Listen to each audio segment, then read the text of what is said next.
welcome to Outside the Studio.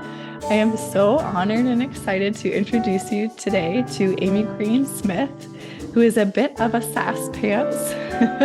She's a certified and credentialed life coach and hypnotherapist, a masterful speaker, and courageous communication expert. She's also the host of the Bold Faced Truth podcast, which I believe you co-host with your hubby. Is that correct? He was on the show with me for about 8 years, but the last 2 years I've done by myself. Okay. Cool. Yeah. Well, how has that switch been going? Do you like that change?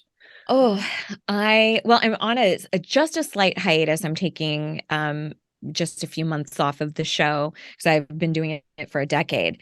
But I miss him a lot. You know, I'm in my little studio right now and we have another chair and microphone and stuff. And I'm like, well, but it's also really amazing to not have to come up with all the content yourself and to be exposed to other guests and their acumen and expertise has been really valuable for me. Yeah. I have so many podcast questions for you now that we're on. I didn't actually come into this interview thinking, I'm going to ask Amy all about podcasting, but now that we're talking about it, I'm like, I think I'm going to leave that for a little bit later because I do want to dive into the special sauce of what it is that is you, what you're known for, and the foundational work that you do with women around boundaries and really helping women find their voice. Sure. It's so many, like, God, we could spend, I'm sure, hours on just those two topics. So I'm going to stop talking there. And can we start off by talking about creating boundaries, setting boundaries? What are they? How does it relate to self-worth? That's a million questions. So I'll stop.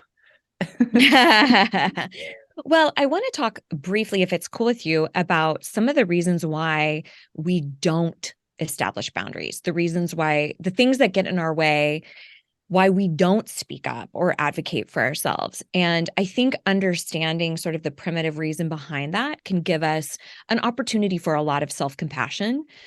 So if you're familiar with our primitive fear responses, fight, flight, freeze, and fawn.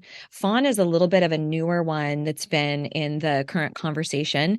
And the modern iteration of a fawn response is people pleasing. So in days of old, what that would have looked like is if you were about to be attacked by a mountain lion, let's say, to fawn in response to that threat would be to say, like, here, kitty, kitty, kitty, here's some food, go that direction, go, okay, and you're placating, you're kind of acquiescing, you're doing what they need you to do. And the same is true now for that modern iteration of people pleasing. So now it's not that we might die if our in-laws don't approve of us or if this client doesn't sign up for our yoga package, right?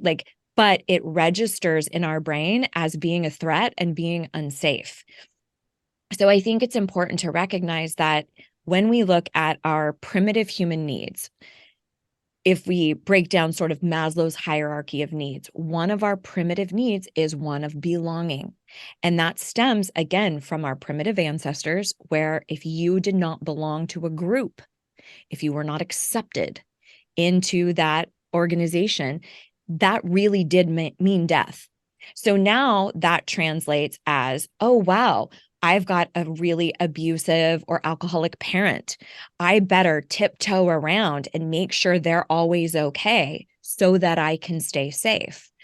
And then we start taking those same tactics that kept us safe in our youth, and we continue to use them in ways that no longer serve us. So a lot of times you'll find yourself in your 30s, 40s, 50s, and beyond sometimes going, holy shit, this is not serving me anymore. Caring about everybody else in front of myself is sending, again, a message to my mind that I'm not as worthy. I don't matter as much. So understanding that, oh, that's why I tend to want to caretake. That's why I tend to people please or be really concerned about the opinions of other people. That is very reminiscent of what I had to do with my family or my first marriage or in my college experience. most of the time we can pinpoint an adoption of those behavioral tactics at a time when we needed a way to stay safe.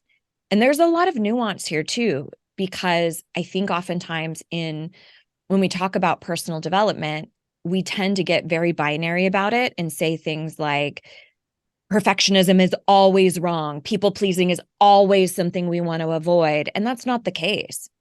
Again, if we're looking at it being a way to defend, there are ways that people pleasing absolutely saves our asses now. So, for example, I'll use my own personal experience. I identify as queer.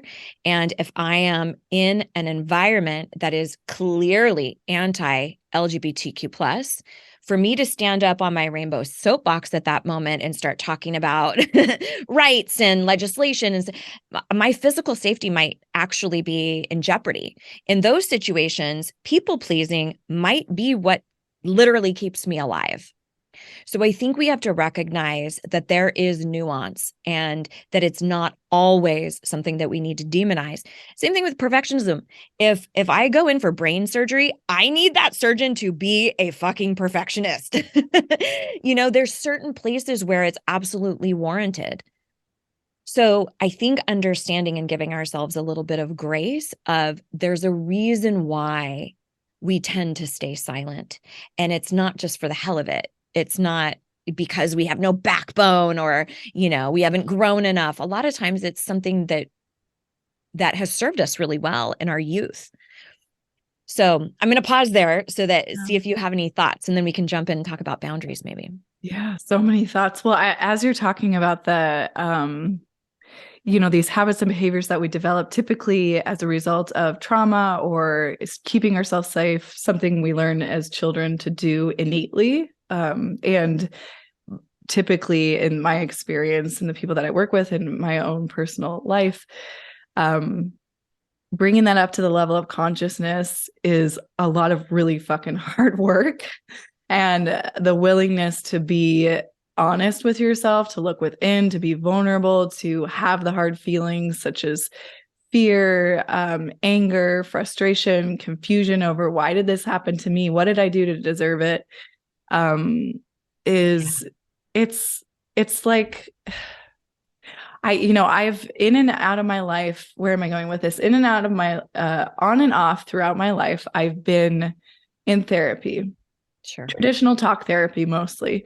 And then recently I started working with a business coach who helped me in a different way, very similar to the work that you do, identify these parts of myself, these habits and behaviors as like different characters or voices in our head. And we were talking about this before we could record. I call it, or my business coach calls it, the saboteur, that critical mindset, the one that's keeping me safe and served a purpose when I was young. That's telling me you can't, it sounds very negative, right? Like a judge or an executioner of you can't do this, that, and the other. So I think where I'm wanting to go with this thread is, in your work, how important is it to, or in your opinion, in your experience, how important is it to identify those different voices, those different characters in our head that, and when I say identify, I mean like label them, give them a name, talk to them, kind of parse them out. Yes. In a way that we can be like, oh, that's the executioner, that's the judge, that's the ally. Yep. How do you work with those concepts? Or that's Jim, or that's like, they don't even have to be as eloquent as that. In fact, I've had students who name them like number 1, 2, and 3. And so if you think about it, when I told her name them, she was like, what? And I was like, just identify them. They can be colors, they can be numbers, they can, whatever. But it really is about understanding that there are multiple avenues to who we are, and different things are being called for at different times. There are times when we do need to be far more assertive. There are times when we need to be a lot softer. And there are elements or parts of ourselves that lend themselves to those specific tasks.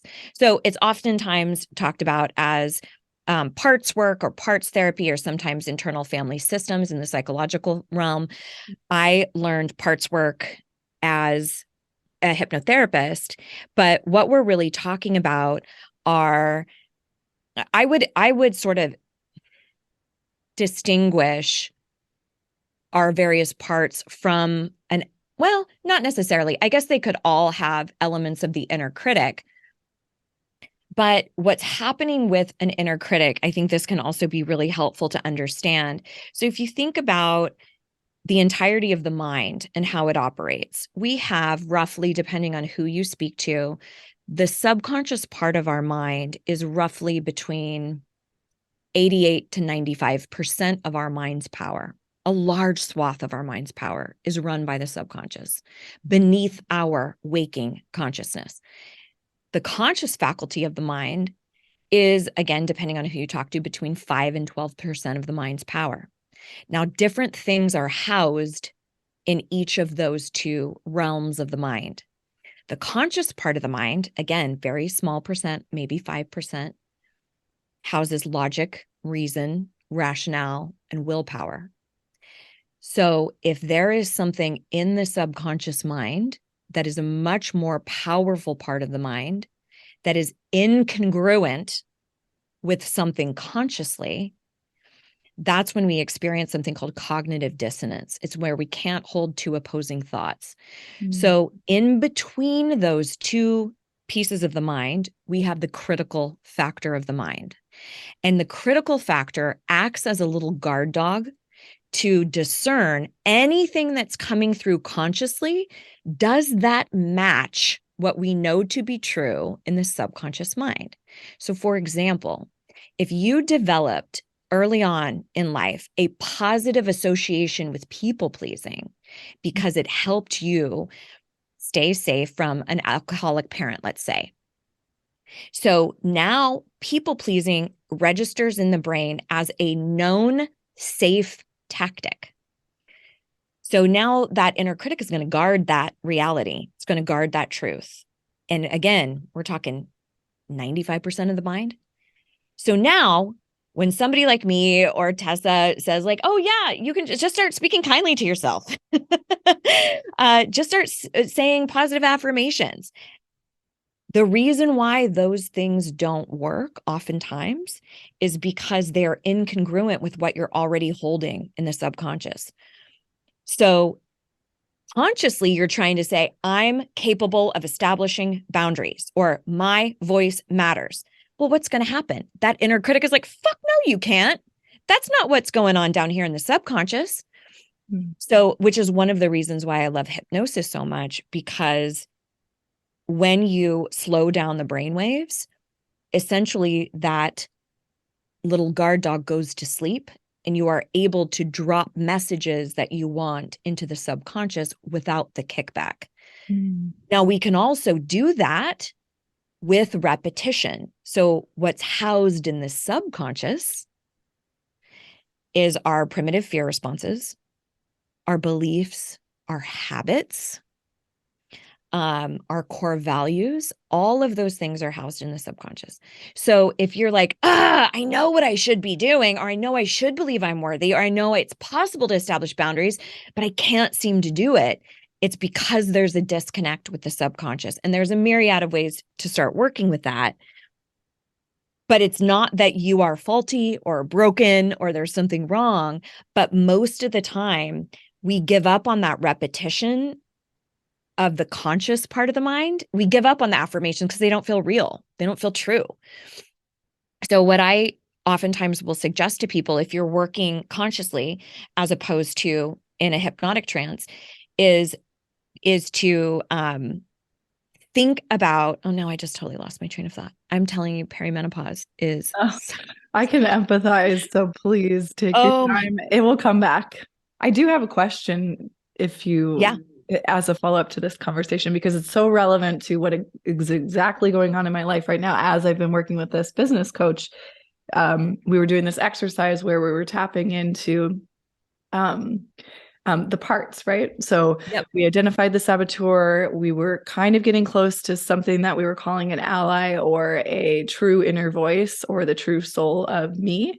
And I immediately remembered myself. She kind of walked me through this like childhood regression, and I was remembering myself before I felt like there was what I called a split in my personality.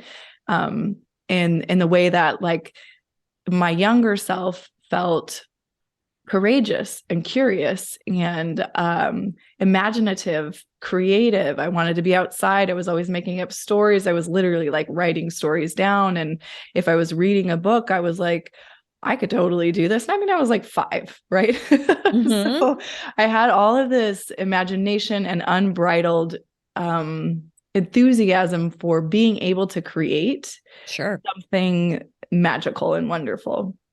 And then somewhere along the way, this other voice came in, and I was calling it my adult voice that was like became jaded and like stamped down that fire, that internal fire of my true self, my true voice. And so my business coach was like, well, here's your homework. She gave me some homework, and she was like, every morning I want you to write in your journal, or I want you to ask your inner child, your truer self, that one we just identified, the courageous one, the creative one, what do you want to do today?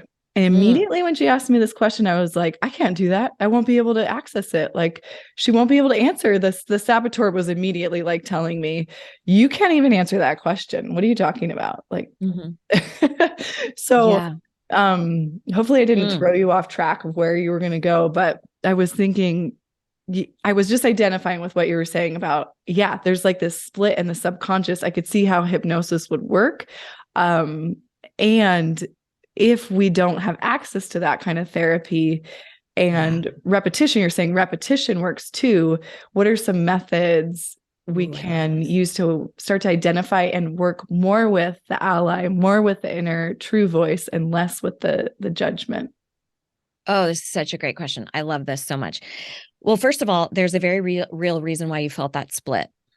And that is because the critical factor of the mind is not developed until about the age of 7 or 8. So that is why there's no real second guessing. If it's like, I'm going to write a book, then you just write the fucking book, right? There's nothing in there that's saying, hey, little girl, you can't do it. Right? So we're always kind of trying to get back to that childlike wonder. That is also why it is so much easier to give other people advice, because you're giving the free advice without any kickback from an inner critic. It's just easy. Just do this. You don't have to contend with anything. That's why, if you ever wonder, like, why can I tell everybody else but not myself? It's because you actually have a barrier to entry there in your own mind. So how can we start shifting that if we don't necessarily have access to hypnosis? Well, here's the deal. We actually all do. So to give you just a little bit of an understanding of what hypnosis actually is, all it is a slowing down of the brainwave state. That is it. So we naturally go through a hypnotic trance every day upon awakening or going to sleep. So when you are in a hypnotic trance, you're in what's called a theta brainwave state. And many of you have probably experienced this, where you've been on your way to go somewhere and you arrive at your destination, but you don't remember the drive. That's a hypnotic trance. That's all that it is. It's not like a big woo-woo thing. It's actually unbelievably scientific. And so in those situations, your subconscious mind totally knows how to drive. It knows the directions. It knows the rules of the road. You don't have to consciously think, shift gears now or put your brake on now. That is just automatically wired in the system. So consciously, you get to revisit whatever conversation is you're ruminating on, and, oh, I should have said this or I should have said that. And then magically you get to your destination. Now, I don't think it's necessarily the safest thing, but to kind of dispel any sort of scariness around hypnosis. So one of the things that you can do is start training yourself to notice when you're in that theta brainwave state as you wake and as you go to sleep. And as you're going to sleep, you'll start to feel it. And the more that I became aware of it and deliberately became conscious of it, I started to go, oh, okay, I'm starting to go into theta. I'm starting to go into theta. And it's sort of similar to when you're so sleep deprived and you start being a little delirious and you're like, I don't even know what I'm saying. It's like you're kind of in theta.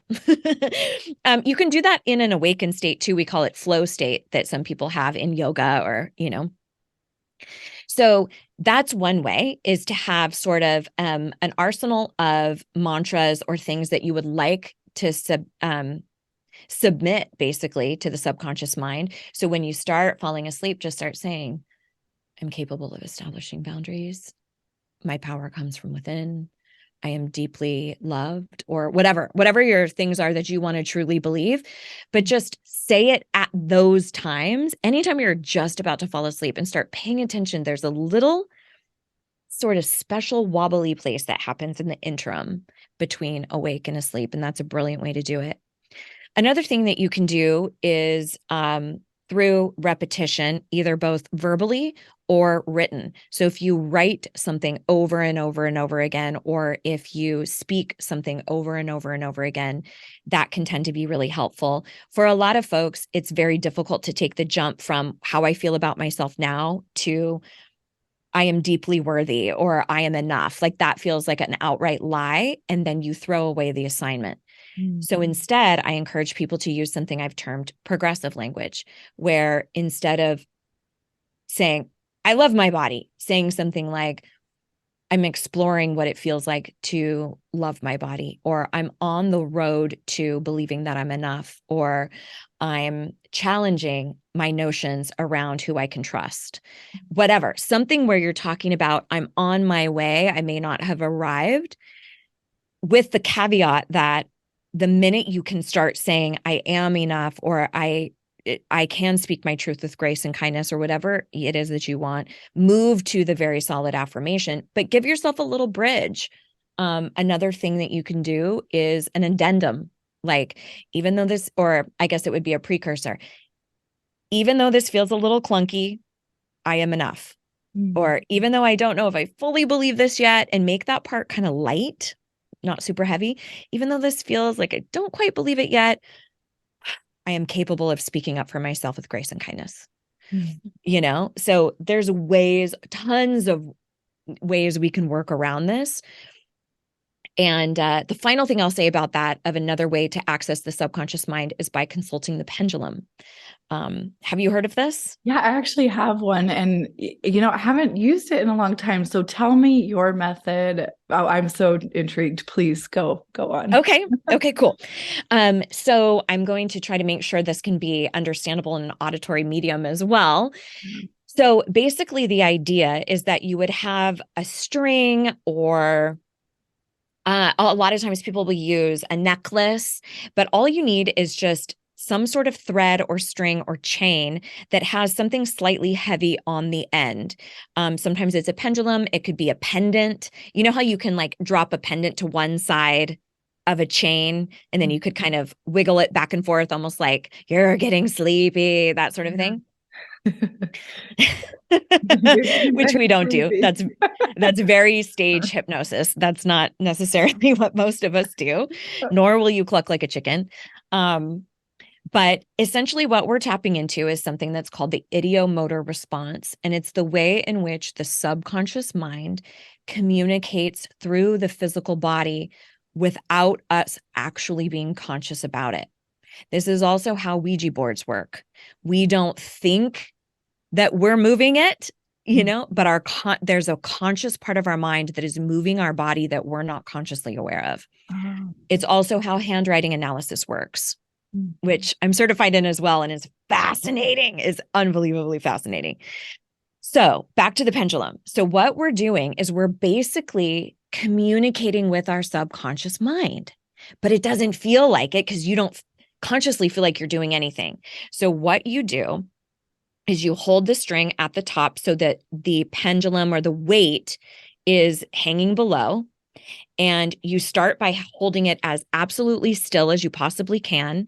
And you ask it to show you yes. Show me yes. And you will feel like you are not moving at all. But then you will get some sort of movement. Either there'll be like a tiny little wiggle to the pendulum or pendant. Sometimes it'll go in a clockwise circular motion or the opposite direction in a circular motion. Sometimes it's back and forth. It will be different every time you do it. Just know that. So it's basically like saying, today, show me what yes looks like. So you get a yes and you get a no. Again, this is coming from your own mind. Okay. So this is not, doesn't matter what religion you are or anything like that. This is basically just accessing part that's difficult for us to access. Then you start doing some questions that can give you a little bit more evidence, like, is my name Tessa? You should get a yes, right? Yeah. Do I work in a yoga practice? Yes or no? Do I want children? Yes or no? Things that you know the answer to concretely. Yeah. Then you can start asking it questions, and they all need to be yes or no questions. But that's a great way to say, like, I'll give you an example. I've been working on a book and it has been such an unbelievable slog and just really difficult. So I'm like, what's in my way? I can't quite tell what the fuck is in my way.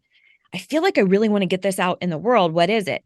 So I consulted the pendulum and I said, am I afraid that people are not going to buy this? No.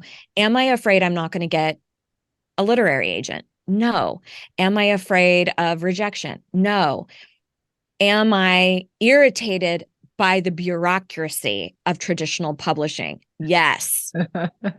Do I hate all the hoops I have to jump through? Yes. Is this a logistics thing? Yes. Is this a confidence thing? No. So what is important to understand about consulting the pendulum is that it is indicative of what's happening in your subconscious right now. It doesn't necessarily mean that it's the right answer.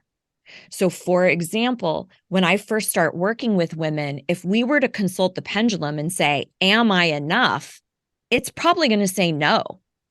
Am I worthy? No. Does that mean that's the answer? No, that's a reading of where my subconscious is right now. It's sort of taking a lay of the land. Here's what's happening up there. And then using that information, you can either access resources, talk to your coach, listen to a podcast, do some journaling to decipher what might be the best choice for you. So there's a handful for you. I love that. Oh, thank you so much. And thanks for the reminder that that's a tool that we have to tap into the subconscious in its current state. I love that. If you wouldn't mind, we will get to boundaries. Don't worry, people. We have not forgotten. But I wanted to touch on you just lit up when you started to talk about handwriting. So I was wondering if you could talk a little bit about it. Sure. So that works off of the same scientific principle of the ideomotor response, that there is a way that our subconscious is kind of manifesting itself through a physical mechanism. So based off of what we've found and it's considered sort of a pseudoscience, so I definitely don't want to say like this is factual, but I have found it to be wildly accurate in the method that I learned. So it was really fascinating because what we ended up doing is we learned all the principles, and then we took a whole bunch of handwriting samples from famous people throughout history who we knew about. And we examined what we would have said. This is a person who is struggling with insecurity. This is someone who has a very large ego. This is someone who's introverted. This is someone who's stuck in the past, right? Like there's a bunch of stuff you can tell. And so we're looking at these different handwriting samples and we're like, oh my gosh, this one is manic. This one would be a refer out. This is not in the realm of coaching or hypnotherapy. No, this is a refer out. This person is unstable. Charles Manson. Oh, that's who it was. So, and then there was another sample that was like, ooh, there's some ego here. You can tell a lot in how people sign their names. You can tell in the capital I is representative of how they view themselves. The T's, how people cross their T's, have to do with your self-esteem. So there's all sorts of different elements to it. What I notice the most oftentimes is if you start writing writing kind of upwards in a slant, that symbolizes optimism. If you're writing kind of downward, that symbolizes a little bit more depression. So I can tell what sort of state somebody's in when they wrote. You can tell by how much margins people leave on either side, if they have more room for other people or more room for themselves, or no room for anyone. It's really, really fascinating. But we found another sample that we were going, oh, okay, insecure, very insecure, but also a really strong ego. And it ended up being Marilyn Monroe. I was And we were wondering like, if you were going to say that. Oh my gosh. wow. Oh, so you picked it up. So you've got some psychic intuition happening there. Yeah. So it's very fascinating. It really is all about how the mind works and new ways that we can understand it and access it. Yeah. It's so, I find that so interesting because now that you're talking about it, I'm reflecting on a teacher training I just led, which meant that I was writing on the whiteboard a lot like a teacher would. And I felt so self-conscious about my handwriting being messier than my co-teachers. It was very strange. Like I hadn't really had that experience before, but as I was writing, I kept wanting to erase and make it look neater and tidier. And then there was this like huge comparison between my handwriting and my co-teachers, which as I'm saying, it sounds funny, but I'm curious if you have anything to add to that. Did she, do either of you happen to print versus sort of cursive? We both print. Okay. There might be a few sometimes I will cursive my S's. Okay. But that's typically the only letter. That's interesting, because that's, I forget exactly what the name is of it, but we call that sort of like an outlier, the S. We would zero in on that S and look at what that might mean, if it's in direct opposition to the rest of how you write. Printing typically means control, a way in which you need to control the material. It doesn't necessarily mean you are controlling. It just might mean I need to make sure this material is very clearly depicted. So I notice that sometimes because I have two different types of writing, one that's a lot more printy, one that's a lot more cursive. And I can tell when it really, really matters. I used to do all my notes for my podcast were always printed. Like I have to control the narrative, what gets out, right? The thing that stood out to me the most with what you just said is not necessarily about handwriting, but rather about comparison, and how comparison is another skill set, is another tool that we've been given to stay safe, because we have to constantly analyze our surroundings for threat. I mean, it sucks because we gather evidence for shitty stuff way more than positive stuff, but it's because we're scanning our scenario to make sure that our safety is met. So for you, you're comparing going, oh, wait a minute. Will people not like me as much? Will they not respect me as much? Like there's some sort of subconscious fear of why the comparison is coming in. So when you know that, you can kind of go, oh, no big deal. I was just scanning for threat. No threat detected. And then move on. I love the reframing. I find that to be so helpful. And that's another skill that I think that's what's so helpful for me about identifying the different parts of myself that are speaking when they're speaking, is that allows me, if I catch it, if I notice it, to reframe the conversation. Yeah, absolutely. Should we talk about creating boundaries now? Sure. Okay. Sure. Whatever you want. I love it. I don't know that I have a specific question, more that I'm just, you're so eloquent and well-versed in talking about creating boundaries, what they are, why we need them, when we don't need them, and as it relates to all of these things, like speaking up for yourself, which is the backbone of what it is that you do.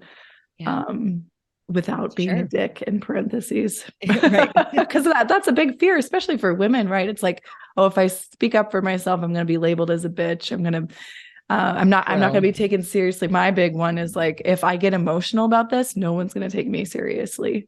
Right. Yes. So those are kind of two different topics, but I think they go hand in hand. Sure. Well, what I will say about that is if you ever get emotional in a situation where you don't think it's warranted, like it's in a workplace or something like that, you can very easily say, first of all, don't fucking apologize. We need to stop apologizing for our own humanity. We don't, so sorry you have to see me be a human. No, ew. We're not doing that anymore. Okay. So to say, I have emotion that's coming up right now because this is of grave importance to me. And I care that much about this dynamic, or I care that much about this organization or this program, this system, whatever it is. I care deeply about this. And we are, you can address what you're feeling and just say, this is of extreme value to me. And so I'm getting emotional about it. Yes, I'm invested. Right? Okay. So boundaries 101. Quickly, we have to figure out, where do I establish boundaries? The best place to figure out what my boundaries even are is to ask, what are the things that I chronically complain about over and over again and do not take action with the appropriate party? Because oftentimes we are speaking up, we're just telling everything to our therapist or our partner when it's really our mom that we need to be talking to, right? So analyzing, is there anything that I chronically have a grievance about or complain about or am irritated with that I have not given voice to with the person who could actually shift it? That's usually a major indication of like, oh, I could stand to speak up here. And then I break down boundaries into kind of 3 steps. The first step is you're going to decide on what exactly the boundary is. And the decision piece is going to come after you've done that little inventory. What do I complain about? But the biggest element here is specificity. So if you were to go to a colleague and say, I just really need you to trust me more and allow me to take the reins more. It's like, what the fuck does that mean? That's not specific. Or if you tell your partner, I really would like some more romance. Okay, well, does that mean leave you cute notes around the house? Does that mean initiate sex? Does that mean date nights? We need to be very, very specific about here's what my request is. Because all a boundary really is a decision about something that you will no longer tolerate, communicating it to the appropriate party, and following through with action. That's essentially it. There's a brilliant quote by the activist Prentis Hemphil that says, boundaries are the distance at which I can love both you and me simultaneously. Oh, that's amazing. I love that. Isn't that fantastic? Yeah, they are excellent at really beautiful, eloquent quotes like that. So we're going to decide first on the boundary, what exactly it is. Then we're going to deliver the boundary. And the deliver piece is probably the most difficult. We spend weeks on it in the programs that I work on. But essentially under deliver, it has sort of a 3-prong process. Under deliver, you're going to think about, here's the issue. Here's how I interpreted it. Here's my interpretation. And then here's my request. That's the part of the delivery. Okay. Here's what happened. Here's how it landed for me. Here's my interpretation. And then here's my request going forward. Because oftentimes we go into situations and we say, you did this, you did that, blah, blah, blah, blah, blah. And you see, instead of going, when this happened, here's what I made up. Here's what it registered as over here. That way you're not going in with the assumption that that person was trying to hurt you or trying to dismiss you or whatever. And it gives them the opportunity to say, oh, wow, I did not intend that. Or, yeah, you're absolutely right. And then it gives you more fodder to understand what's happening. And then you make your request. I would appreciate it if going forward, you refrained from bringing up this topic, or you allowed me to do X, Y, or Z. And then the final step is the enforcement. Now, this one can be kind of difficult because especially if you've leaned into people pleasing a lot and you're just now trying to flex the voice and the muscle of your voice, it can be like take a sheer act of God for you to just even deliver the boundary to begin with. And then those motherfuckers come and breach the boundaries. And sometimes it's not malicious at all. In fact, I would think a majority of the time it's not. They're not accustomed to you being an advocate for yourself. Mm-hmm. They're not used to you being very deliberate about what you will or will not tolerate. So there's usually pushback, and it's sort of a Tessa doesn't mean it. Oh, Amy doesn't mean it. And they just keep going on with their normal behavior. And it, again, I really want to underline that it's usually not ill-intended. It's just a matter of their own pattern with you in this relationship. So the enforcement becomes incredibly important to circle back and say, hey, you know that conversation we had yesterday or a week ago, whatever. I don't know if I emphasized just the depth of the importance to me, but I really need to state again, please do not, or please make sure to, or it would mean the world to me if, and state the boundary again. Internally, you get to decide how many chances you're going to give that person. How many times are you willing to reiterate the boundary before you institute a consequence? Most of the time, we're not delivering ultimatums. Most of the time, there's some sort of agreement we can come to. But there are scenarios where you might have to say in your enforcement, if you continue to speak like that, I am going to have to leave, or I am going to have to hang up the phone, or if you continue to bring up that topic around my children, they will not be able to come over without myself present going forward, right? Like you say, if this happens again, I've given multiple chances. I've said to you exactly what's going on with me. It doesn't seem as though it's of merit to you. And so for that reason, if this continues, and then you state what that consequence would be, and then you actually have to do it. And that's really difficult too. Oh, but nothing sucks as much as being walked all over for your entire life. Yeah. And talk about reinforcing a habit or behavior that doesn't serve you. There's one. But I think what this has me thinking about is, thank you for saying how challenging that work is, because it is hard. And I think when I think about doing that myself, a tremendous amount of fear comes up. And I know that in your work, you talk about the 4 fear responses, and what to do about it. So I'm wondering if you could talk about that here. Sure. So the 4 fear responses are, like I mentioned earlier, fight, flight, freeze, and fawn. Many of us have heard about that, right? And those tend to show up in very acute danger for us. And then there are modern iterations of all of these responses. So we talked about the fawn response having the modern iteration of people pleasing. The freeze response has the iteration of procrastination, right? Stuck, stagnant, not moving. It's not safe to move, to take action. The flee response has morphed into depression.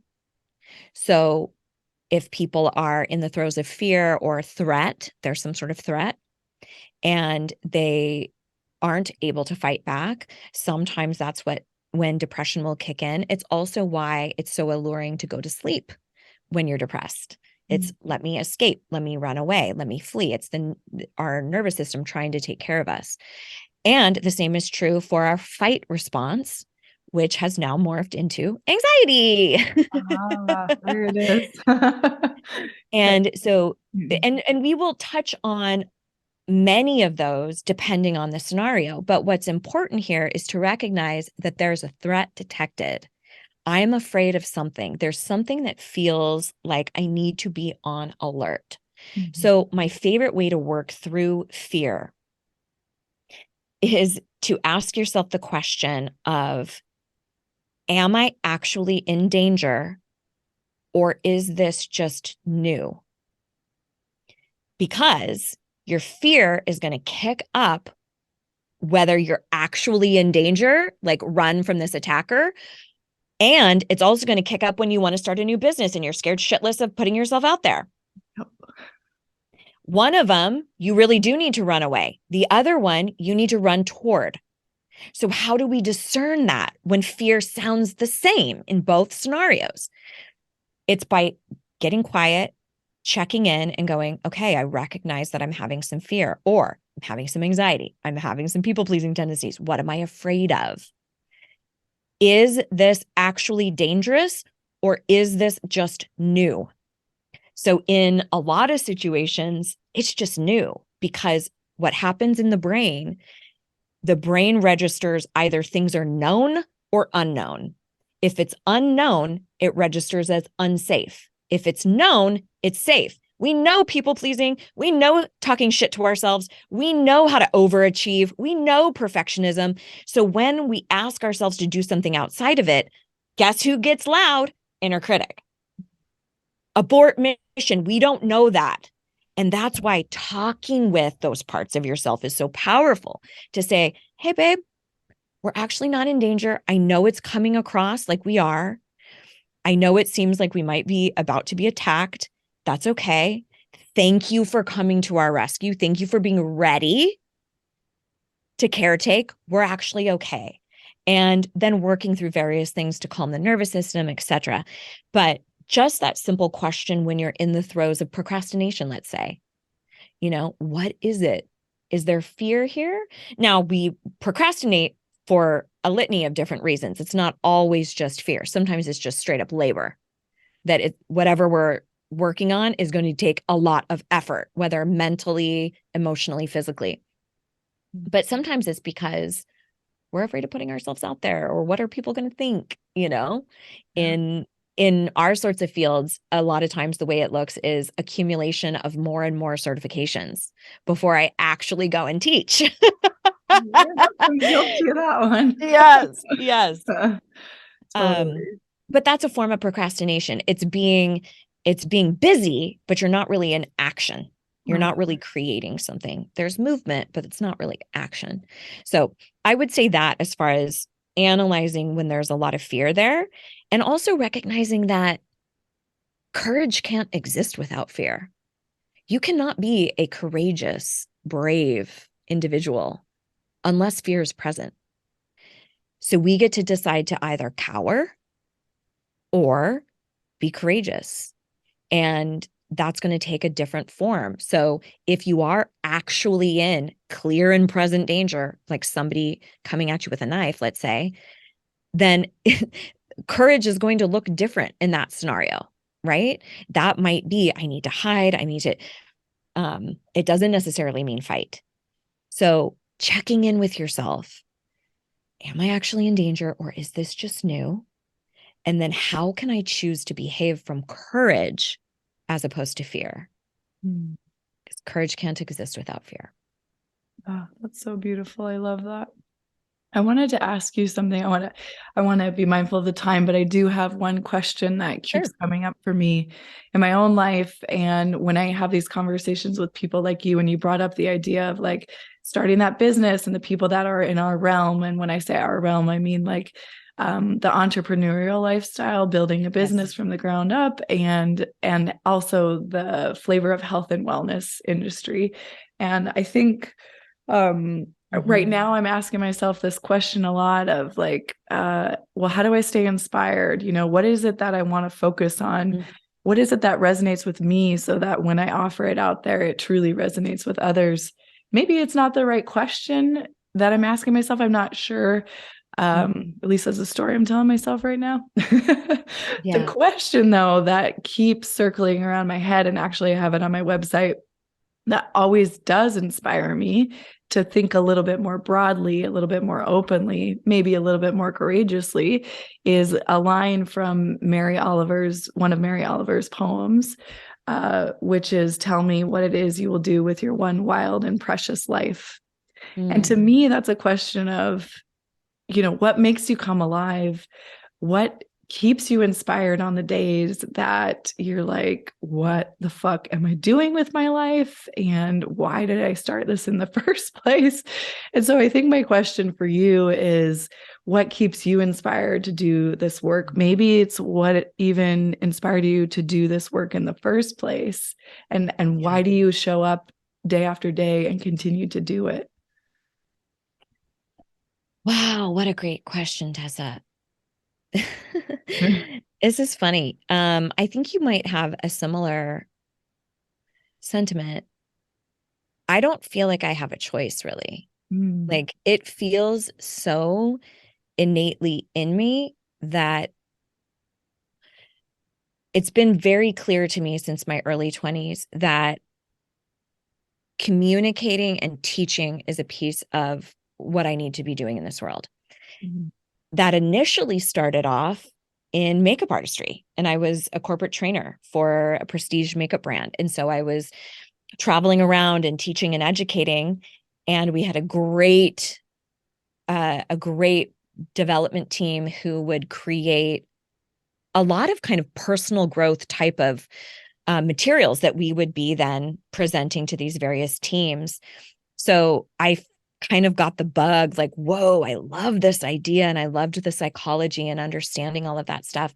And so I got to a point, this is probably like my mid to late 20s, where I was kind of going, I'm dying a slow death. And my intuition was kicking up and going, this is not the path anymore. But I had no idea what it was. And I think there's an urgency that our society puts on us to figure it out and to find the answer. And sometimes I feel like it's just not on our timeline. It's not on society's timeline. And so we have to stop and get quiet. And I think if I had some of the tools that I have now back then, I may have been able to expedite the process. But I had to kind of sit in curiosity for a while. And the thing that I think we all have, even if we don't feel highly intuitive or able to tap into what our deepest needs are, we're usually pretty clear about what we don't want. So let's start there. And I did that. And I started by going, okay, here's what I already know for sure. I already know that I love teaching. I don't want to teach about makeup or bone structure or anything like that anymore. But I know the teaching part, there's something there. I know I need a creative element. I don't think it has to be makeup. I think it could be creating cool Halloween decor, which coincidentally it is now. Oh, awesome. It could be but it doesn't have to be my occupation. And I just started taking stock of like, what is it that I know? I know that I do not want to work in a retail environment. I don't want to have to compromise my holidays. I know that I want to be my own boss. And I just started telling what are the things that I already know, and just started gathering that, and kept getting inquisitive and curious about what might bring these all together. And then, if I would have known this at the time, I would have legitimately just asked for the guidance from spirit, from the universe, from spirit guides, whatever, saying like, show me what the next path is. And I had a really incredible therapist who was like, I think there's something here for you in the coaching stuff. And I was like, I'm not sure, because I had kind of went to school for it and I wasn't sure. I got really disenchanted with building a business on my own and I kind of threw the towel in very early. And she was the one who kind of encouraged me to relook at it. And so I did. But I think now for me, as I've continued to hone that intuition, it starts to become really clear where I almost can't ignore it anymore. So what inspires me or what lights me up, I find that I have to pay attention to what doesn't first, because it's sort of an elimination of and that's one of the reasons why I took a hiatus from my own podcast. It became blaringly obvious. You need a break from this. Yeah. There will be a new version, but it's not this current path must stop. Because I know that if I clear that I already know, that's already clear, then usher in room for me to find what that next inspiration is. And so that's kind of what I've been asking for. Like, show me what the next path is, bring the people into my life, and it's happening. And I'm starting to get little inklings, but it's a piece of trusting that. And that is so unbelievably not how we are taught to problem solve or, find our next path or whatever. But I think one of the things we're seeing largely in our culture now is we don't have to do it the way we've always done, like there's so much freedom I find in, like, I'm excited for the younger generations to think. My nephew who lives with us, he's 21 now and starting to think about entering the workforce. And there's like so many cool jobs that somebody can do that didn't even exist. Like when I was entering the workforce, it was like teacher, doctor, lawyer. That was as far as I could think. And now it's like, wow, you could create a job for yourself out of nothing. 100%. Yeah. 100%. Be an influencer. You could just create jobs. And I think that freedom really, really excites me. Mm-hmm. Me too. I love it. Oh, Amy, it's been such a blast talking with you. And I'm so excited for you to be writing your book. I know you have an amazing ebook. I do. I'd love to offer to the audience. Since it's free and it's beautiful and it's so accessible and you've got like so many great tips in there, I want to make sure that gets into the show notes so that people can find you and work with you and be inspired by you in the way that I am. And when your book comes out, let me know, because it'd be so fun to have around too if you'd be interested. I would love that. I would love that. Yeah. So you can get your hands on that free workbook. It's a digital download. It has 9 different challenges. It's very much about getting into action. And it's called Stand Up or Speak Up for Yourself Without Being a Dick. And it has challenges that you can do kind of a la carte. You don't have to do it sequentially if you don't want to. There's also a free hypnosis. Start that again. There's also a free hypnosis download that is all around anxiety and fear that is available for you there as well. And I have a catalog of 10 years of podcasts that there's tons of stuff you can find over there, and you can find it at amygreensmith.com. And all of those names are spelled just the basic bitch way. Just Amy Greensmith. Yeah. Thank you. And then on social, like any self-respecting Gen Xer, I hang out the most on Instagram. So you can find me over there at Hey Amy Greensmith. Oh, perfect. I'll make sure all of that gets into our show notes so people can find you and follow along with your journey. Is there anything else you want to add? Any final words, key takeaways? I would just say, when you, 2 things. One, don't be a collector of personal development. If you have heard things here that you're like, ooh, I need to do that. I need to take an inventory on what I complain about. Or, wow, yeah, I need to sit with my procrastination and see if there's some fear there. Do it. Actually do it. And I have a Pilates metaphor that I think would be really apt for all of you folks who hit the mat, right? So you can consume book after book after book on yoga or Pilates or podcasts, or even go to conferences, but you will not change your core unless you hit the mat. You have to get down and dirty and actually do the exercises. And because personal development is something that is more conceptual and it's intangible, we forget that we actually have to implement. So please hit the mat with whatever it is that you've accumulated, that you've heard, whether it's from me or other folks. Get into action. What is one step that you're going to take to do something differently? The other thing that I will say is, please be compassionate with yourself. A lot of times when you listen to podcasts like this, or you hear people who've been doing this work for decades, it's easy to go into that comparison of, I'll never be there. Start where you are, because trust me, I was in your shoes. It's totally possible. You are not uniquely broken. It's literally science. It applies to everyone, even you. Even if your inner critic tells you, no, it's not for me. No, I'm just not enough. No, I am damaged. No, I am broken. Nope. No, you are not exempt. from science, my friend. So be compassionate with yourself along your journey. Mic drop, Amy. Thank you. That's, I can't even, like, there's no words. What do I even say? You're so sweet. Thank you so much. Well, everyone, that concludes another amazing episode of Outside the Studio. I hope you enjoyed yourself. I hope you learned something new, maybe remembered something old, maybe felt inspired to apply something to your life. You can hear my dog in the background. She's doing a little happy dance. So Daisy enjoyed it. Anyhow, I wanted to just pop in here to wrap us up to say a couple of things. Number one, I have such an amazing team that helps me put these podcasts together. Without them, I wouldn't, be able to bring these amazing conversations to you. So thank you to my producer, my director of creative services, my sound editor, my engineer, Consistency Media. Don't know what I would do without you. Thank you, thank you, thank you. And the amazing creation and artistic musical genius, Drew Lovern. Thank you so much for putting together this music specifically for Outside the Studio.